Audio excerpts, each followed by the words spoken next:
আসসালামু আলাইকুম। Channels digital থেকে আপনাদেরকে শুভেচ্ছা জানাচ্ছি। আমি মোহাম্মদ সাইফুল ইসলাম। প্রিয় দর্শক, আমি এই মুহূর্তে দাঁড়িয়ে আছি শরীয়তপুরের ভেদরগঞ্জ উপজেলার চরকুমারিয়া ইউনিয়নের, যেটা শরীয়তপুর চাঁদপুর যে মহাসড়কটি আছে সেই মহাসড়কে।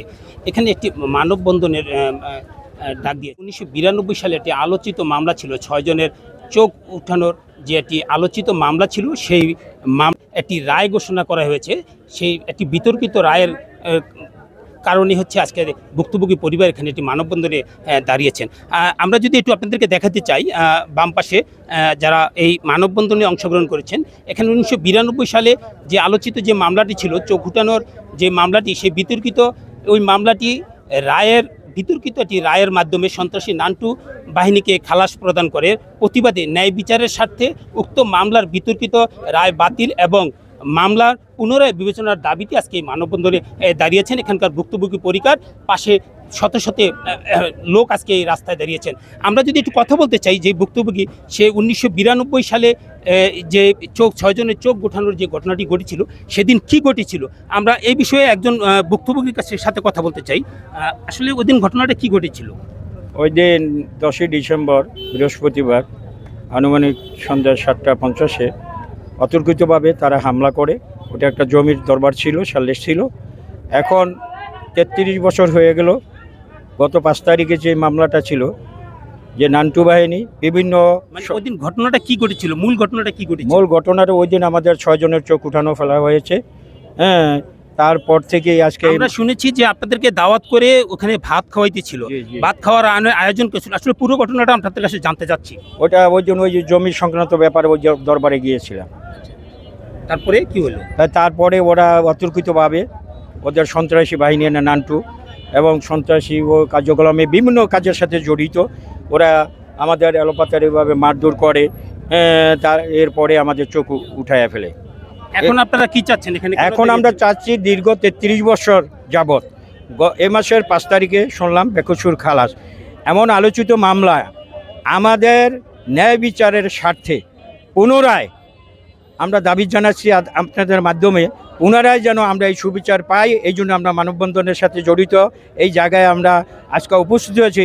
আমরা যেন এই সন্ত্রাসী যেন সাজা পায়, আরও 10টা লোক যেন এরকম আমাদের মতন এরকম মায়ের কোল যেন খালি না করে।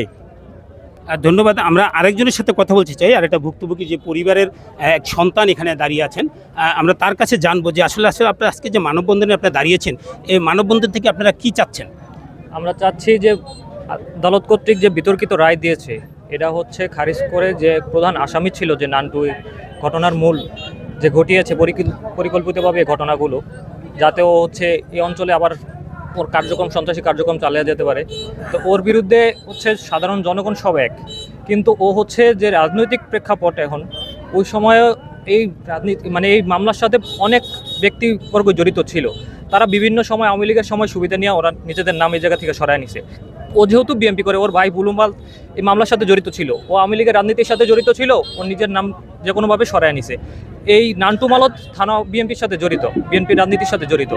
দল ক্ষমতায় এখনও বিএনপি আসে নাই, তারপরেও ওর নাম সরায় নিতেছে। এখন এই যদি হয় অবস্থা, তাহলে তো হাসিনা সরকার এরকম পরিস্থিতিতেই তো মানুষ আমরা সবাই মিলে ওদের পথে। আমরা এখন জানতে চাচ্ছি, আপনাকে এই যে মামলাটা এখন রায় হয়েছে, এটার ভিতরে কি উচ্চ আদালতে আপনারা আপিল করবেন কিনা? জি, অবশ্যই আমরা উচ্চ আদালতে এটা নিয়ে আপিল করব। আমরা চাই যাতে আমরা একটা ন্যায় বিচার পাই। ভুক্তভোগী পরিবারগুলো যারা আছে, চরাঞ্চলে যে মানুষগুলো আছে, আর তারা যাতে একটা সঠিক বিচার পায়, আর ওদের যাতে একটা উপযুক্ত শাস্তি আমরা দিতে পারি। আমি দেশবাসীর কাছে প্রধান উপদেষ্টার কাছে বিচার চাই, সুস্থ বিচার চাই। যে কি দোষ ছিল আমার বাবা সহ 6 জনের, শুধুমাত্র রাজনৈতিক প্রতিহিংসার কারণেই তাদের 6 আমার বাবা সহ 6 জনের সবার চোখ কোথায় ফেলায়। এটা আমার দেশবাসীর কাছে প্রশ্ন এবং দাবি, প্রধান উপদেষ্টার কাছে দাবি, যাতে আমার বাবা সহ সবাই সুষ্ঠু ন্যায় বিচার পায়।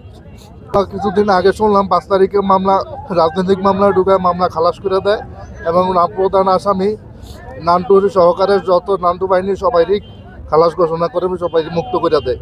কারণ আমরা মানববন্ধন করছি যাতে মামলাটা পূর্ব বিবেচিত হয় এবং এই মামলার দৃষ্টান্তমূলক শাস্তি নান্টু বাহিনীর হয়। দাওয়াত করে খাবার টেবিলে বসিয়ে তারপরে সন্ধ্যা যে আনুমানিক 7:30 বাজে তাদেরকে অ্যাট্রাক্ট করা হয়।